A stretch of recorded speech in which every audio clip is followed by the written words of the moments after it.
নমস্কার বন্ধুরা, আমি সুস্মিতা আপনাদেরকে স্বাগত জানাচ্ছি। আজ আমি আপনাদের কাছে নিয়ে আসছি উত্তর চব্বিশ পরগনায় অবস্থিত ব্যারাকপুরের দ্বিতীয় দক্ষিণেশ্বর অর্থাৎ মা অন্নপূর্ণা মন্দিরের একটি দুর্লভ দৃশ্য নিয়ে।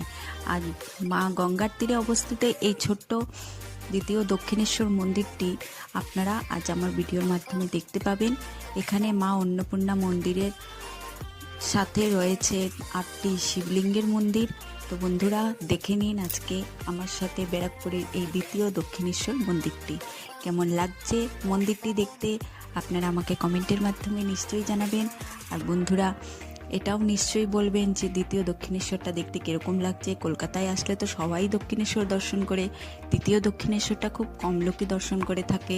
তাই আজ আমি আপনাদেরকে নিয়ে আসলাম এই দ্বিতীয় দক্ষিণেশ্বরের একটা ছোট্ট মুহূর্ত নিয়ে। আপনারা কলকাতা আসলে অবশ্যই দর্শন করবেন। কলকাতার দক্ষিণ চব্বিশ